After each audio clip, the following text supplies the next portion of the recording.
porcelain mask had become a second skin over the years. Elara barely felt its weight anymore as she moved through the palace corridors, arms laden with bundles of dried herbs and glass vials that clinked softly with each step. Servants pressed themselves against the stone walls as she passed, eyes averted. They always looked away. 10 years at court, and still they treated her like a ghost. She preferred it that way. The healing chambers occupied the eastern wing, far from the grand halls where nobles gathered. Sunlight filtered through narrow windows, illuminating dust motes that danced in the air. Elara set her supplies on the work table and began sorting through them with steady hands. Valerian root for sleep drafts.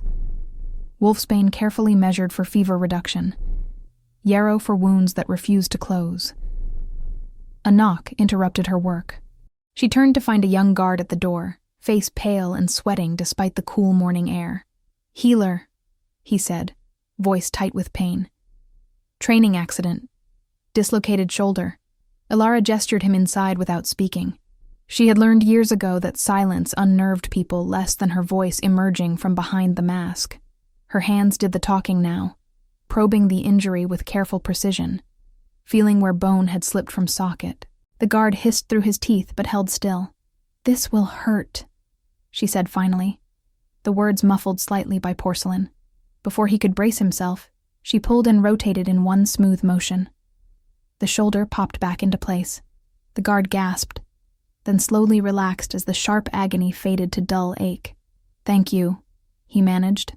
"They say you are cursed, but your hands heal better than any physician in the kingdom."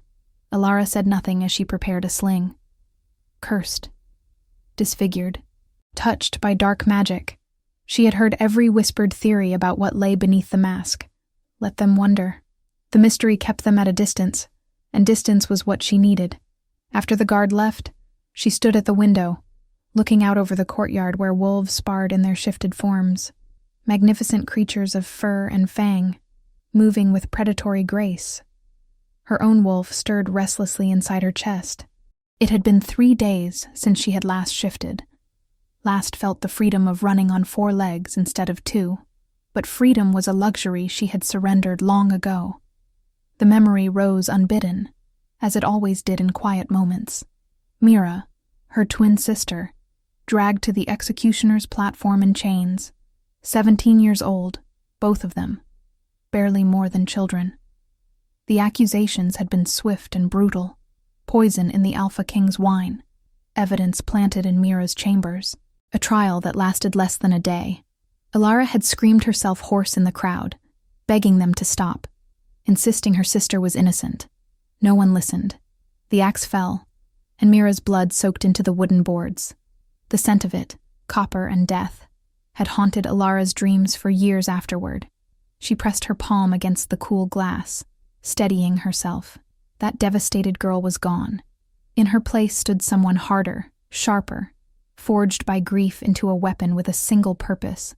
She had spent 3 years after Mira's death learning the healing arts from a reclusive wolf who owed their family a debt.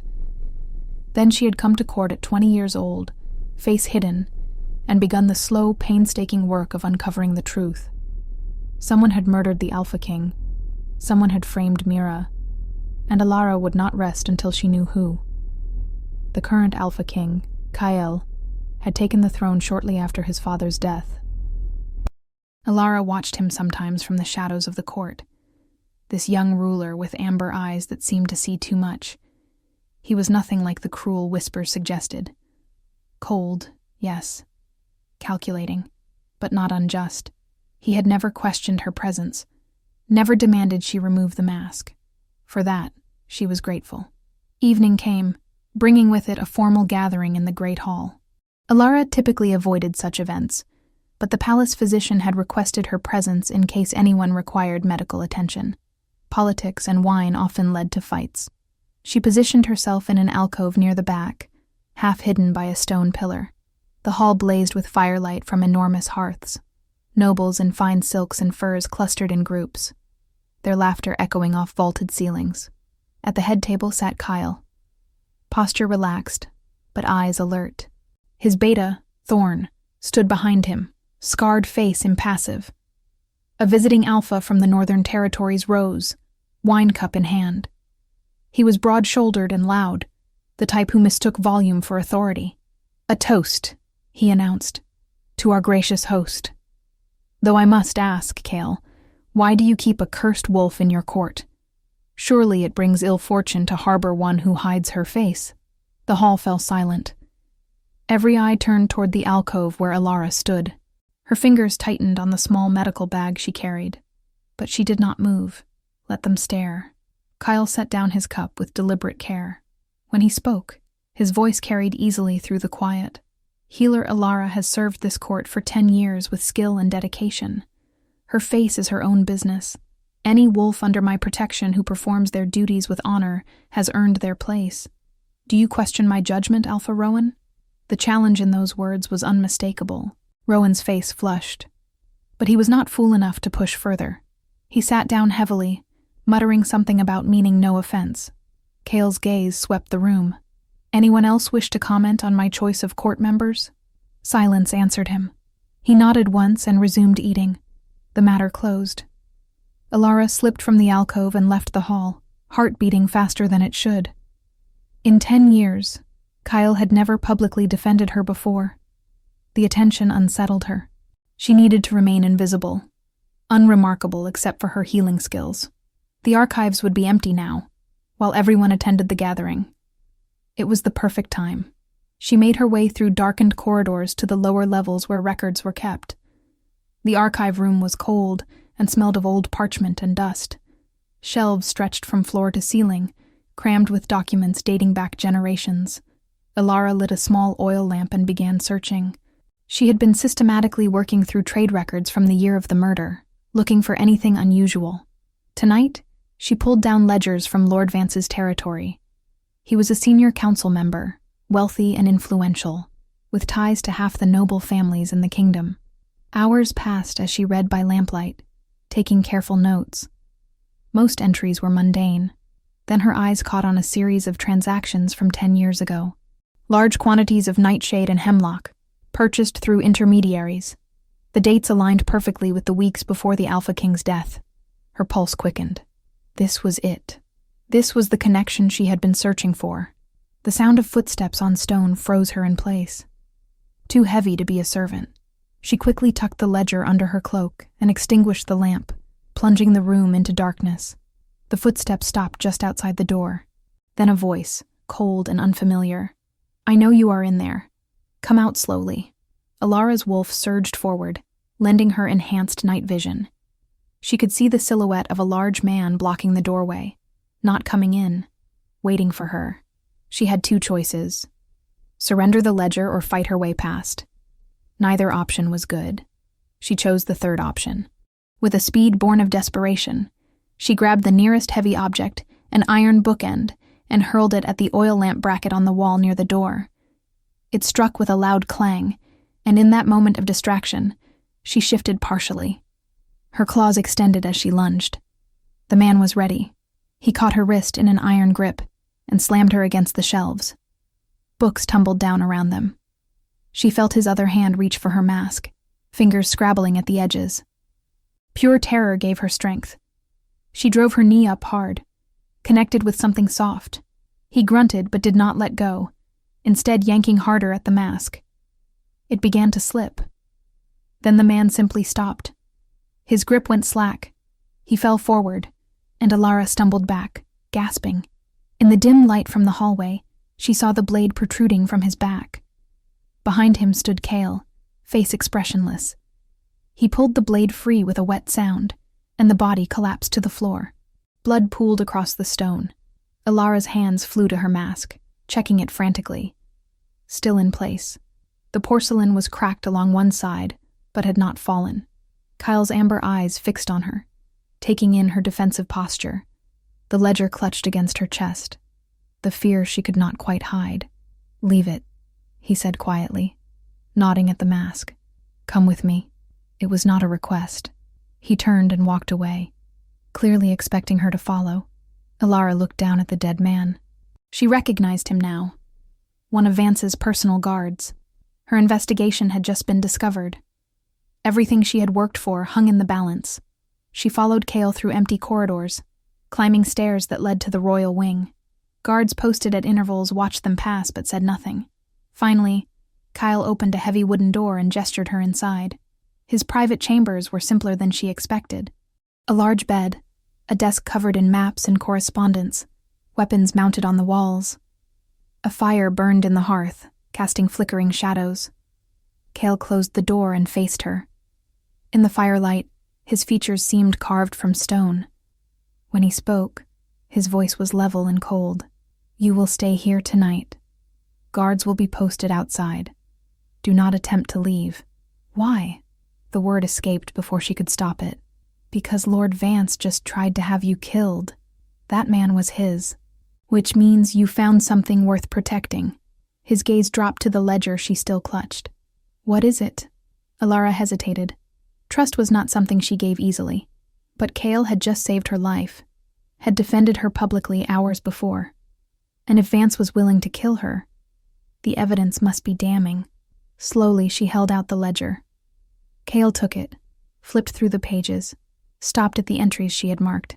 His jaw tightened almost imperceptibly. "Poison supplies," he said softly. "Purchased before my father's death." He looked at her. "How long have you been investigating?" The question hung between them. Elara could lie, should lie, but something in his steady gaze made her tell the truth. 10 years. Kael nodded slowly, as if confirming something he had already suspected. He set the ledger on the desk and turned back to her. "Then we have much to discuss. But not tonight. Rest. You are safe here." He moved toward the door, clearly intending to leave her alone in his chambers. Elara found her voice again. "Where will you sleep?" He paused, one hand on the door. "There are other rooms. Sleep, Elara. Tomorrow everything changes." The door closed behind him with a soft click. Elara stood alone in the Alpha King's private chambers, a cracked porcelain mask on her face, and 10 years of secrets threatening to spill free. Elara did not sleep. She spent the night sitting in a chair near the window, watching the stars shift across the sky, her mind racing through possibilities. Kael knew something. The way he had looked at her, the certainty in his voice when he said everything would change. He was not simply reacting to the attack. He had been waiting for this moment. Dawn broke gray and cold. Elara rose, every muscle stiff, and examined the cracked mask in the mirror. The fracture ran from temple to cheekbone, a jagged line that made the porcelain face look even more unsettling. It would hold for now, but one strong impact would shatter it completely. The door opened without warning. Kael entered carrying a tray with bread, cheese, and tea. He set it on the table and gestured for her to sit. "Eat, then we talk."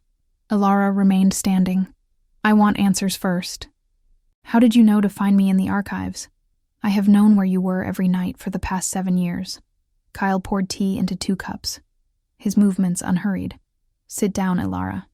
This conversation will take time." The use of her name, spoken with such casual familiarity, sent a jolt through her. She sat, but did not touch the food. Kael took the chair opposite, cradling his own teacup. "You arrived at this court 10 years ago," he began, claiming to be a healer with facial scars from a fire. "You were 20 years old, talented, desperate to remain unnoticed except for your medical skills. I paid little attention at first. Then, in your 3rd year, I overheard you speaking with an elderly servant who had been here during my father's reign.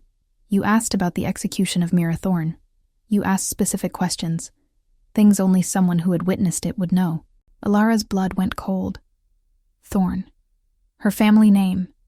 She had been so careful never to use it. Kael continued, his amber eyes never leaving her face. "Mira Thorn had a twin sister. I remembered that detail from the trial records.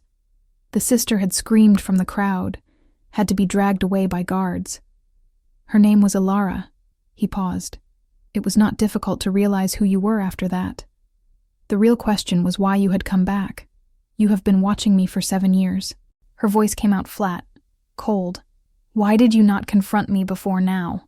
"Because I wanted to see what you would find." Kael set down his cup. "My father's death was convenient for many people. The investigation was rushed. The evidence against your sister appeared overnight, and she was executed before anyone could question the narrative. I was 22 years old, newly crowned, surrounded by council members who had served my father for decades. I had suspicions but no proof and no allies I could fully trust. So you used me. The fury in Elara's chest burned hotter than her wolf's fire. Let me risk myself. Let me spend years digging through records and putting myself in danger, while you watched like it was entertainment. I let you pursue justice for your sister while I secured my own position, Kael corrected, his tone sharpening. Do not pretend you did this for noble reasons alone. You wanted revenge.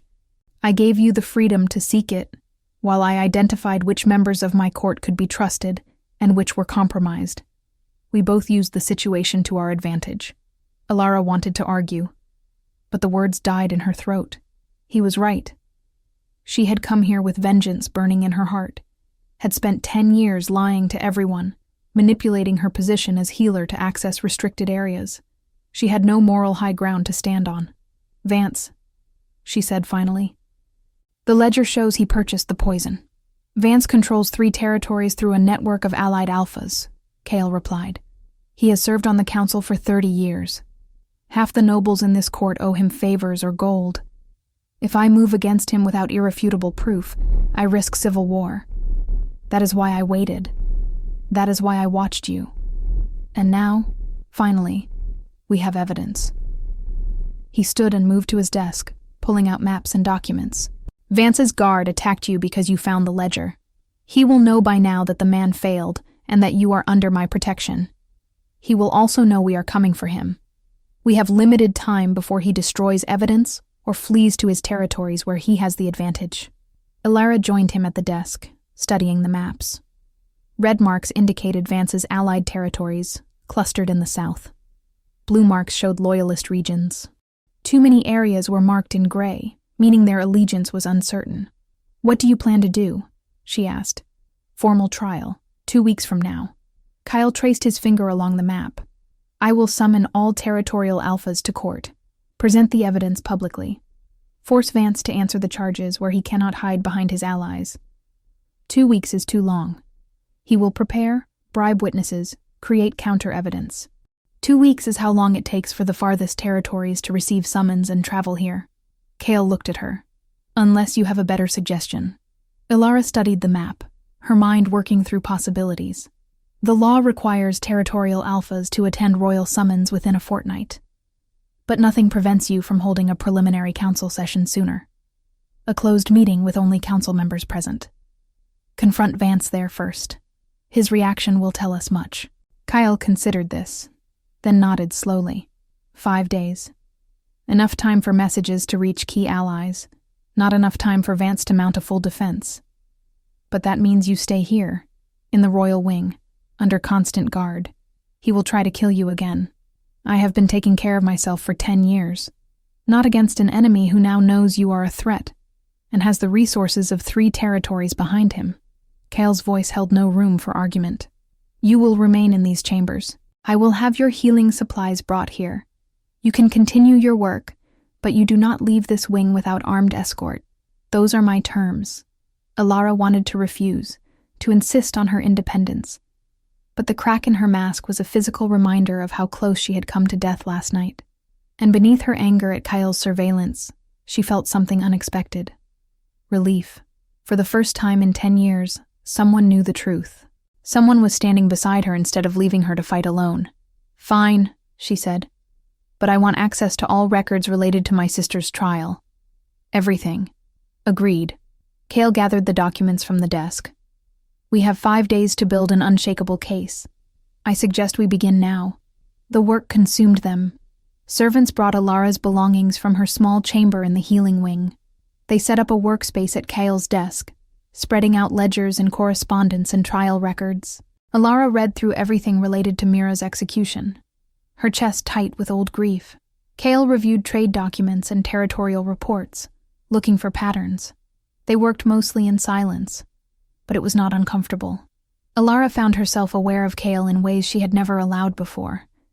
The way he moved with lethal grace even in simple tasks. The sharp intelligence in his eyes as he connected disparate pieces of information. The quiet authority that required no shouting or posturing. Her wolf stirred, restless and interested. Elara pushed the feeling down. This was not the time for distraction. On the second day, Thorn entered the chambers with news. He glanced at Elara with surprise but masked it quickly. "My king, our scouts report unusual movement in the southern territories. Vance's allied packs are mobilizing forces." Kael looked up sharply. "How many?" "At least 200 wolves. They claim it is for a training exercise, but the timing is suspect." Elara felt ice settle in her stomach. "He is preparing for war, or preparing to defend himself when we make our accusations," Kael said. "Thorn, double the palace guard. Recall our most trusted warriors from border patrols. I want eyes on every entrance to the capital. If Vance moves troops toward us, I want to know immediately." Thorn nodded and left. Kael stood, pacing to the window. "We are running out of time. I am moving the council session to 3 days from now." "That is not enough time to prepare," Elara protested. "It is enough time, or it is too late." Kael turned to face her. "Vance will not wait for us to be ready. We move now, or we lose the advantage." The next 3 days blurred together. More evidence surfaced as Kael's trusted investigators followed leads from the poison ledger. Correspondence between Vance and the guard who had served the late Alpha King personally, suggesting coordination. Financial records showing large payments to witnesses who had testified against Mira. Every piece fit together like a bloody puzzle. But Elara could not shake the feeling that something was missing. The evidence was strong, but not definitive.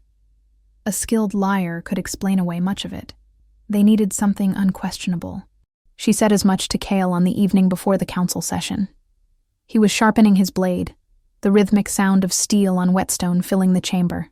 "Sometimes you have to force your enemy to reveal himself," he said without looking up. "Present enough evidence to make him defensive, then watch how he reacts. Guilty wolves panic. Innocent wolves stand firm. And if he does not panic? If he is clever enough to maintain composure?" Kael tested the blade's edge against his thumb, drawing a thin line of blood. "Then we see how far he is willing to go to protect his secrets. Desperate wolves make mistakes." That night, Elara stood at the window of Kael's chambers, looking out over the darkened courtyard. Her wolf paced restlessly inside her, sensing the approaching storm. She became aware of Kael standing behind her, his presence solid and warm in the cool room. "You should rest," he said quietly. "Tomorrow will be difficult." "I have not rested well in 10 years. Elara did not turn around. "Every time I close my eyes, I see my sister on that platform. I hear the axe fall. Rest is not something I am capable of anymore." Silence stretched between them. Then Kael spoke again, his voice softer than she had ever heard it. "I understand. I see my father dying slowly, poison burning through his veins, and I wonder if I could have prevented it. If I had paid more attention, been less focused on territorial disputes and politics, perhaps I would have noticed the danger in time. We both carry ghosts." Elara finally turned to look at him. In the dim firelight, his face seemed younger, more vulnerable. For a moment, she saw not the Alpha King, but simply a man who had lost his father to murder. Her wolf pushed forward suddenly, powerfully, recognizing something in Kael's wolf. The mate bond, undeniable and terrifying. Elara took a step back, breaking the moment. "I should sleep," she said quickly. "Tomorrow, as you said."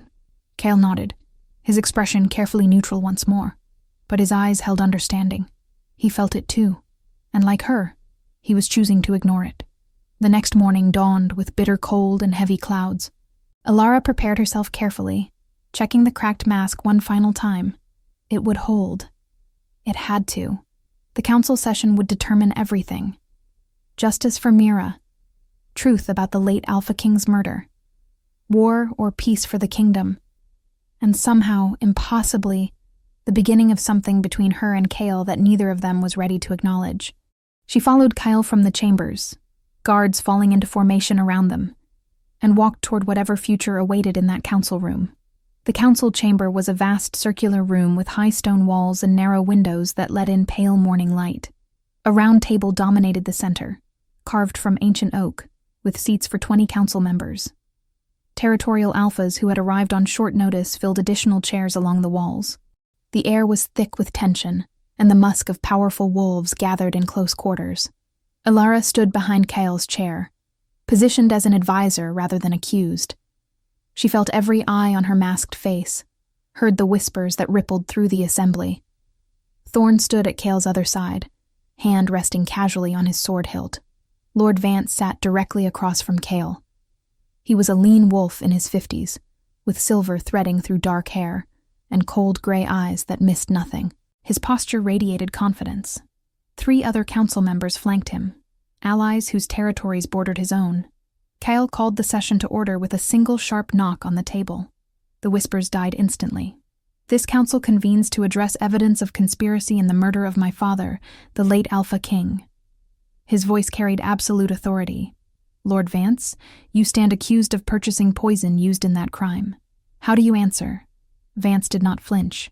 I answer that this is a desperate attempt by a grief-mad woman to rewrite history and avenge her guilty sister. He gestured toward Elara without looking at her. We all know who hides behind that mask. Elara Thorn, sister of the traitor Mira Thorn, executed justly 10 years ago. She has spent a decade in this court under false pretenses, manipulating her position to fabricate evidence against me. And you, my king, have apparently been manipulated as well. Murmurs erupted around the table. Kael raised one hand, and silence fell again. The evidence speaks for itself. He nodded to Thorn, who produced the ledger and spread it open on the table. Trade records from your territory, Lord Vance. Large quantities of nightshade and hemlock purchased 3 weeks before my father's death. Explain this. Vance leaned forward, studying the ledger with apparent interest. I do not deny these transactions occurred in my territory. I do deny responsibility for them. These purchases were made by intermediaries I have since learned were working with Mira Thorn. She stole from my supplies to carry out her crime, then arranged for the evidence to implicate me should she be caught. He pulled documents from his own satchel and laid them on the table. Here are my territorial logs, showing a theft reported 2 weeks before the king's death. 3 crates of medicinal supplies stolen from a transport wagon. The guards who reported it are available to testify. Elara's hands clenched into fists. The logs looked authentic, aged and detailed, but they had not existed 10 years ago. She was certain of it. Kael examined the documents, his face unreadable. Convenient that these logs surface only now. Convenient that your healer finds evidence only after spending 10 years searching for anything to absolve her sister's guilt. Vance countered smoothly. My king, I have served your father, and now you for 30 years with loyalty and honor. This woman is a known deceiver who has lived under a false identity in your court. Who is more credible? The question hung in the air. Elara saw several council members nodding. Vance was playing this perfectly, turning her own deception against her. Kael's jaw tightened almost imperceptibly. There is more. We have correspondence between you and my father's personal guard, Marcus, suggesting coordination. Thorn produced letters, laying them out carefully. Vance barely glanced at them. Marcus served your father faithfully until his unfortunate death 5 years ago, Vance said. I corresponded with him regularly on matters of territorial security, as did most council members. And before you point to anything suspicious in those letters, I will point out that Marcus was born in the same territory as the Thorn sisters. His family knew theirs. That connection was never investigated during Mira's trial. Elara's breath caught. It was true. Marcus had been from their home region, but that meant nothing. Vance was twisting every fact, creating doubt where there should be clarity. Lady Cassian spoke up from her seat along the wall. She was a striking woman with golden hair and sharp features, dressed in deep blue silk. If I may speak, my king, I have watched this situation develop with concern. Regardless of where the truth lies regarding your father's death, the presence of a masked deceiver in your court creates instability. The visiting alphas have questioned your judgment. Your council is divided. Perhaps it would be wise to consider a more stabilizing alliance. Her meaning was clear. She had been positioning herself as a potential queen for months. Several alphas voiced agreement. Kael's amber eyes fixed on Cassian with cold fury. My choice of allies and advisors is not subject to council approval. We are here to address evidence of murder, not to discuss my personal arrangements. He turned back to Vance. You have explanations for everything. Too convenient, too prepared.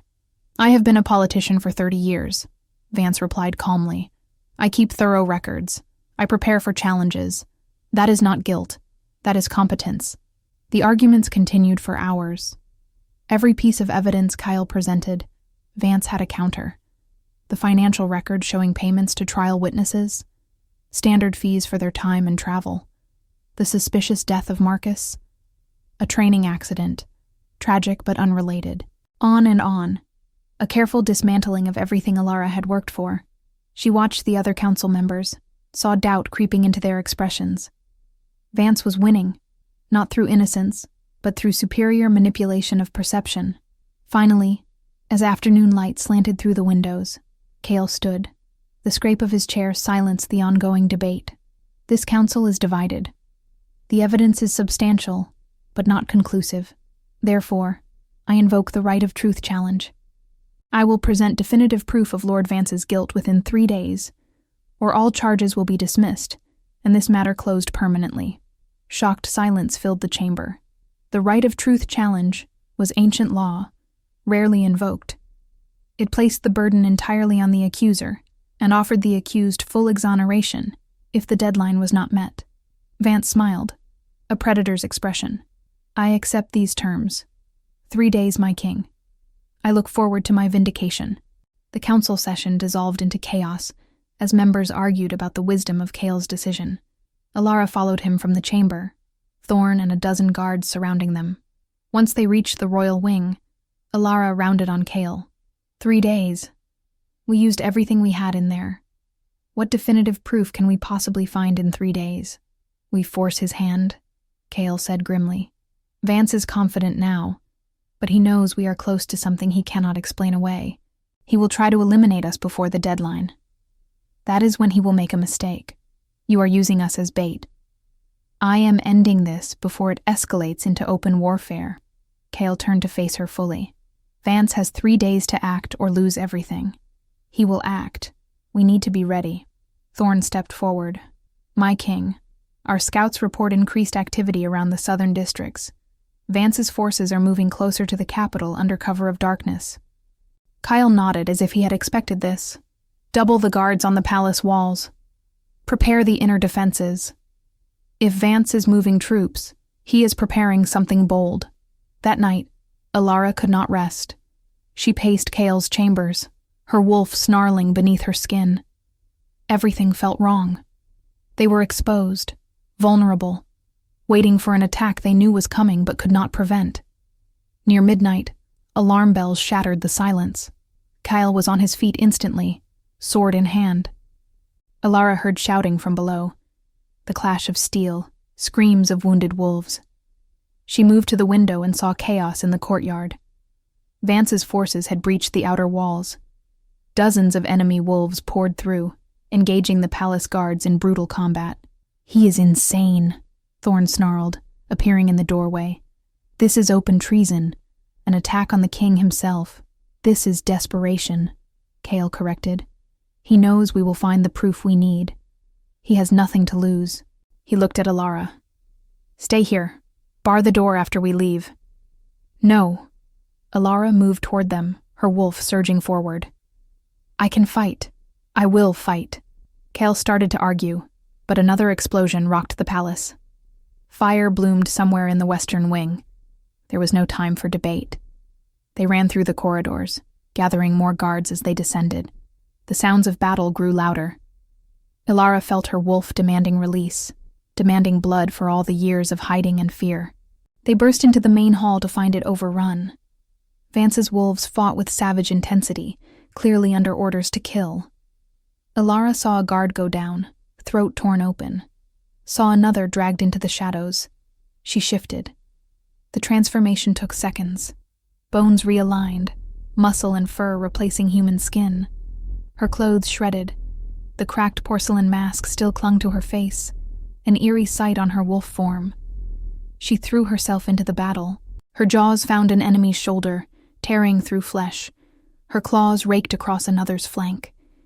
Years of suppressed violence erupted in a storm of teeth and fury. An enemy wolf lunged at her from the side. She twisted, but not fast enough. His claws caught the edge of her mask. The already cracked porcelain shattered completely. pieces falling away to scatter across the blood-slicked floor. For the first time in 10 years, Elara's face was bare. She had no time to process it. The battle raged on. She fought alongside Kael's guards, her smaller wolf form darting between larger opponents, striking fast and moving before they could retaliate. She caught glimpses of Kael in his shifted form, a massive white wolf with amber eyes that gleamed with lethal focus as he tore through enemies. Gradually, the tide turned. Vance's forces began to fall back, realizing their surprise attack had failed. Palace guards, battle-hardened and loyal, pushed them toward the exits. The enemy retreated, dragging their wounded, leaving their dead behind. The hall fell silent, except for the moans of the injured and the ragged breathing of exhausted warriors. Elara shifted back to human form, suddenly aware of her nakedness and her completely exposed face. A guard quickly offered her his cloak, averting his eyes. She wrapped it around herself with shaking hands, but it was too late. Dozens of wolves had seen her, seen the face that was identical to Mira's, seen the truth she had hidden for a decade. Thorn stared at her, recognition dawning. Other guards whispered to each other. Lady Cassian, who had been sheltering in a side corridor, emerged and stopped dead, her face going pale. "You look exactly like her," Cassian breathed. "Like the traitor. You are truly her sister." Kael shifted back, accepting clothes from Thorn. His eyes found Elara across the blood-soaked hall.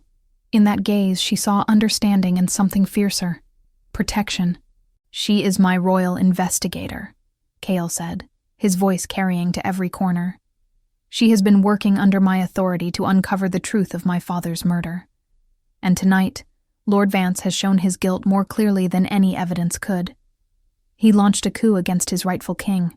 Murmurs of agreement rippled through the guards. Whatever doubts they might have had about Elara's identity, Vance's attack had proven Kael right. But Vance himself was not among the dead or captured. He had escaped. Elara touched her bare face with trembling fingers. The mask was gone, shattered into pieces that could not be repaired. After 10 years of hiding, she stood exposed before the entire court, and somehow, impossibly, she felt lighter, as if the weight she had carried had finally, partially, begun to lift. The aftermath of the attack brought grim news. 3 southern territories had publicly declared support for Vance, claiming that Kael harbored a deceiver at court and had become unfit to rule. Messengers arrived throughout the following day, each carrying declarations of allegiance to Vance's cause. The kingdom teetered on the edge of civil war. Elara stood in Kael's chambers, now her own as well since her identity was exposed. She no longer needed to hide in the healing wing. Her bare face still felt strange, vulnerable without the porcelain shield she had worn for so long. "I should leave," she said quietly. "Go into exile. Without me here, Vance loses his justification. The territories might stand down." Kael looked up from the maps spread across his desk, his expression hardening. "That is exactly what Vance wants. For you to disappear, taking the evidence and investigation with you. It would validate every accusation he has made, and prove that I am weak, that I can be manipulated through pressure. The answer is no. Then what do you propose? We cannot fight a war against 3 territories. We do not fight. We win allies." Kael marked several locations on the map. 5 territories remain neutral, waiting to see which way power shifts. We travel to them, present the evidence, show them that Vance is a traitor who attacks his own king, force them to choose sides. Thorn entered without knocking, his face grave. "The council has requested your presence, my king." Lady Cassian and several other nobles wished to discuss the situation. Elara saw Kael's jaw tighten, but he nodded. "Prepare a travel party. We leave for neutral territories in 2 days. I want our best warriors and sufficient supplies for 3 weeks." At the council meeting, Kael made his decision formal. He stood before the remaining council members and declared Elara his official royal investigator with authority to pursue justice for his father's murder. The title legitimized her presence and gave her legal standing. Lady Cassian watched from her seat, face carefully neutral. "A bold choice, my king.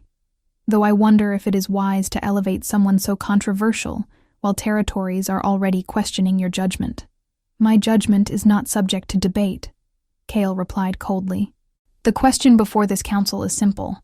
Do you stand with your rightful king, or do you stand with a traitor who attacked this palace and killed loyal guards? Choose now. One by one, the council members present pledged loyalty. Some with enthusiasm, others with clear reluctance. But they pledged. Only 3 seats remained empty, belonging to the territories that had declared for Vance. 2 days later, they departed. The travel party consisted of 20 warriors, Thorn, Kael, Elara, and to Elara's displeasure, Lady Cassian. Protocol demanded that high-ranking nobles accompany the king on diplomatic missions. Cassian's family held significant influence in the eastern regions.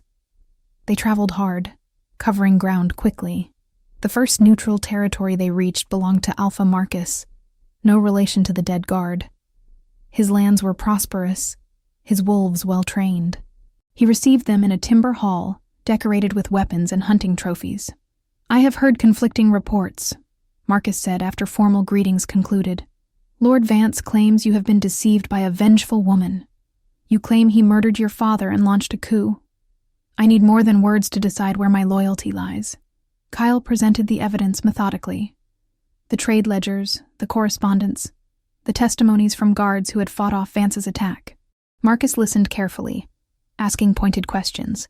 Elara noticed Lady Cassian in whispered conversation with one of Marcus's advisors during a break. The advisor's expression shifted from neutral to suspicious as Cassian spoke. Something was wrong. That evening, Marcus seemed less certain than he had been earlier. "I will consider what you have shown me," he said carefully, "but I must consult with my council before making such a significant commitment." They were given guest quarters. Elara waited until late night, then slipped from her room. She moved silently through the halls, following the scent of Cassian's distinctive perfume. It led to a private sitting room, where she found the lady speaking with 2 of Marcus's senior advisors. "The evidence could be fabricated," Cassian was saying. "I have known our king for years. He has always been level-headed until this woman arrived. She has bewitched him somehow, used her healer's knowledge of herbs and potions to cloud his judgment. That is quite an accusation," one advisor said doubtfully. "Is it? She hid her identity for 10 years. She practices arts that border on the forbidden. And now, conveniently, she produces evidence that condemns a loyal council member and positions herself at the king's side." Cassian leaned forward. "I am concerned for our king's well-being, for the kingdom's stability. A strong alliance through proper marriage would counter this influence." Elara stepped into the room. All 3 turned, startled. "You speak of bewitching," Elara said softly, dangerously. "Yet you are the one spreading poison in the darkness, undermining your king to advance your own ambitions." Cassian recovered quickly, rising to her feet. "I speak of legitimate concerns. You have no right to question my loyalty. I question everything about you." Elara moved closer, her wolf rising just beneath her skin. "You want to be queen. You see me as an obstacle, so you sabotage diplomatic efforts and spread lies." "Lies?" Cassian's voice rose. "You are the liar. A decade of deception, and now you stand beside our king as if you belong there." The 2 advisors quietly left the room, sensing the confrontation escalating beyond politics. Elara and Cassian faced each other, wolves both, neither backing down. "If you truly believe I do not belong at Kael's side," Elara said, her voice dropping to a growl, "then challenge me properly. Trial by combat. Winner takes their place, loser retreats." It was ancient law, rarely invoked but still binding. A direct challenge for position could not be refused without dishonor. Cassian's eyes glittered with anger and calculation. "You would not survive 5 minutes against me. I have trained since childhood in combat. You have been playing with herbs and hiding behind a mask. Then accept the challenge. Prove your strength. I accept." Cassian smiled coldly. "Tomorrow at dawn, the old way. Shifted forms, no interference." Word spread quickly.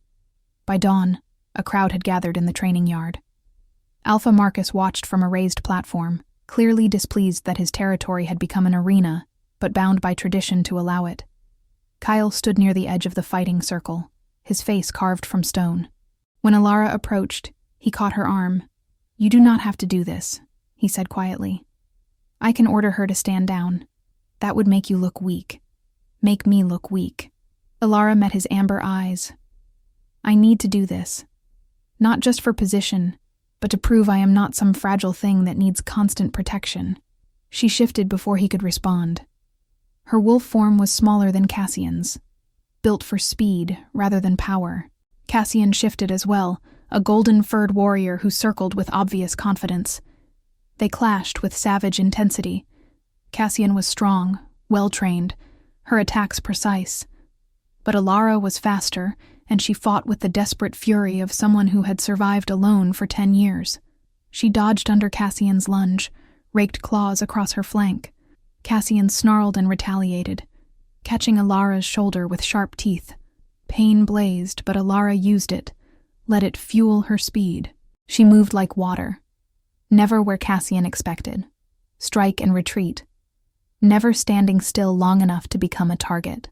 She left a dozen shallow wounds on the golden wolf, while avoiding the powerful attacks aimed at her. Cassian was tiring, her movements growing slower. Elara saw the opening and took it. She feinted left, then dove right, catching Cassian's throat in her jaws. Not biting down hard enough to kill, but holding her in submission.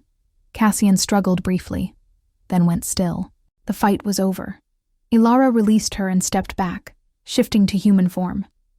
Cassian shifted as well, blood streaming from multiple wounds, her face twisted with humiliation. "You have proven yourself," Elara said quietly. "Now go, with your life and your honor intact. But go." Cassian stared at her with pure hatred, then turned and walked from the training yard. Her entourage scrambled to follow.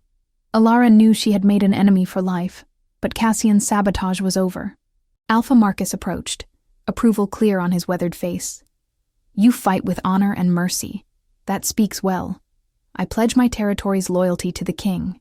One territory secured, then a second, after similar negotiations without Cassian's interference. But 3 territories still stood with Vance, and his stronghold remained impenetrable. On the journey back toward the capital, Thorn brought troubling news.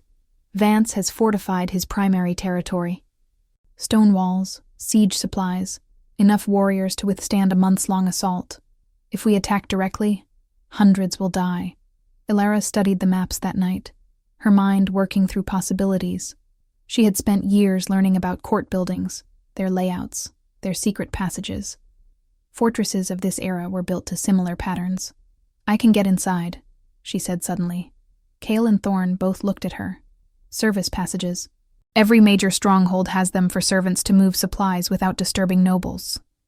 I know how they are designed, where they connect. I can infiltrate, find concrete proof that ties Vance directly to the murder. Something he cannot explain away. "Absolutely not," Kael said immediately. "It is too dangerous. Storming the fortress is more dangerous, for everyone." Elara met his gaze steadily. "This is what I do. Infiltrate, investigate, find truth. Let me do it." They argued for hours, but Elara's mind was made up. When Kael finally fell into exhausted sleep, she slipped from camp with Thorn, who had agreed to help despite his king's orders. "He will be furious," Thorn said, as they rode through the darkness toward Vance's territory. "He will forgive me when I return with evidence that ends this war," Elara replied, praying she was right. They reached Vance's territory under cover of darkness. The fortress loomed against the night sky, torches burning along its walls, guards patrolling in regular intervals. Elara studied the structure from their hiding place in the nearby forest. "There," she whispered, pointing to a narrow opening near the base of the eastern wall. "Service entrance. Too small for shifted wolves, but perfect for human form." Thorn looked doubtful. "I should come with you. You are too large. You would be spotted immediately." Elara checked the small pack she carried. Inside was a memory crystal, an artifact used by healers to capture sounds for later study. If she could record Vance confessing, or find written evidence in his private chambers, it would be irrefutable. "Wait here. If I am not back by dawn, ride to Kael and tell him everything." She moved before Thorn could argue further. The service entrance was exactly where she expected, half hidden by overgrown vines. The door was locked but old.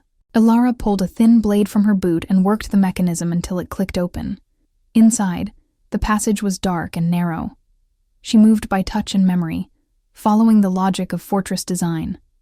Service corridors always led to kitchens first, then branched toward storage and upper levels. She needed to reach Vance's private chambers. Hours passed as she navigated the maze. Twice she had to hide as servants passed, arms laden with supplies. The fortress was preparing for siege, stockpiling food and weapons. Finally, she found stairs leading upward. Vance's chambers occupied the highest tower. Elara picked the lock with trembling fingers, her wolf senses alert for any approaching guards. The door swung open silently. The room was opulent.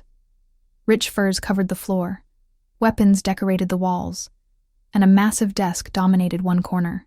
Elara moved to the desk, rifling through documents. Trade agreements, correspondence with allied alphas, nothing damning.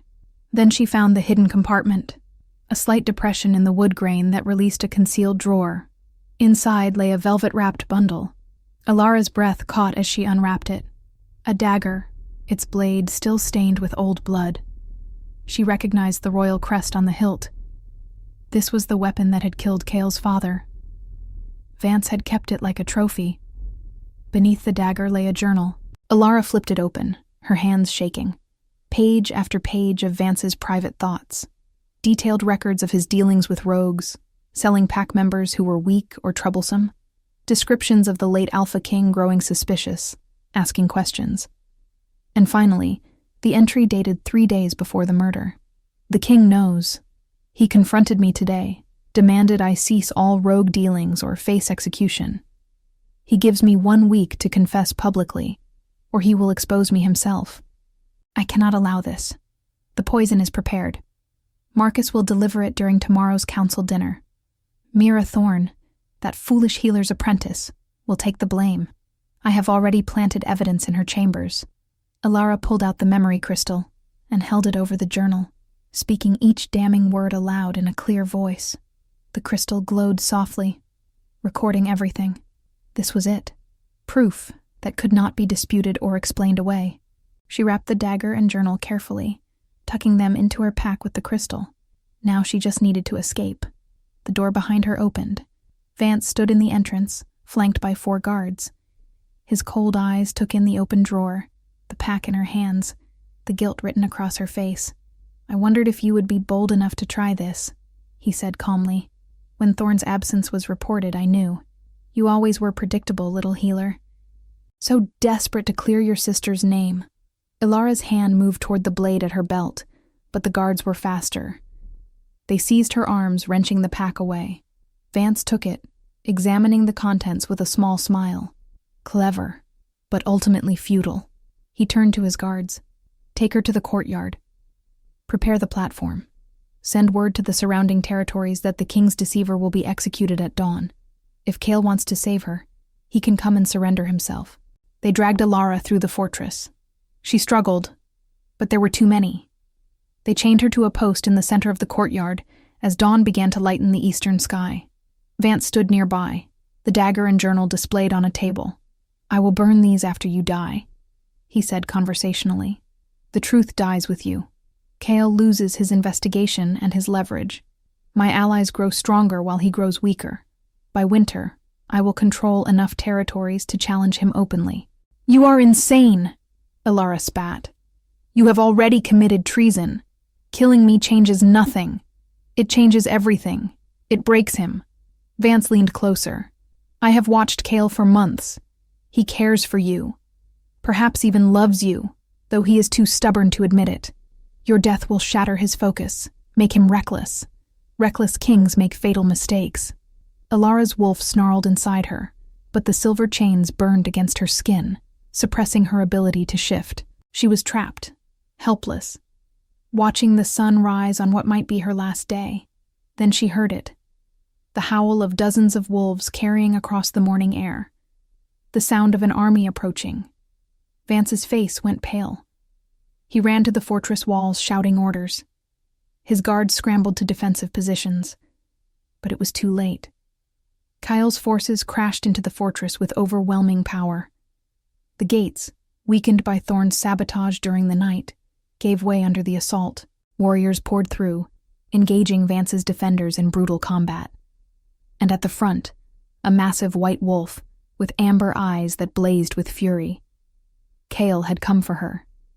The battle was chaos. Elara struggled against her chains, desperate to free herself. A guard approached, blade drawn, clearly ordered to kill her before she could be rescued. She braced for the strike. Thorn appeared from nowhere, his sword taking the guard's head off in one clean swing. He broke her chains with quick, efficient strikes. "Your mate is terrifying when angry," Thorn said, hauling her to her feet. "When you were captured at dawn, I rode straight back to Kael. We have been riding through the night ever since." He barely stopped to let the horses rest. Elara looked across the courtyard and saw Kael in human form now, facing Vance. Both shifted simultaneously, two powerful alphas circling each other with lethal intent. Vance was a dark gray wolf, heavily muscled and scarred from decades of fighting. But Kael was younger, faster, and driven by protective fury. They clashed with savage violence. Jaws snapped, claws tore flesh, blood splattered across stone. Elara wanted to help, but this was alpha combat. Ancient law. No one could interfere. Kael fought with calculated precision, targeting weak points, wearing Vance down. The older wolf's movements grew sluggish, his attacks desperate. Finally, Kael's jaws closed around Vance's throat. One powerful shake, and it was over. Vance shifted back as he died, his human form broken and bleeding. Kael shifted as well, breathing hard, covered in wounds but victorious. "Wait," Elara called out. She ran to the table where Vance's guards had left her pack.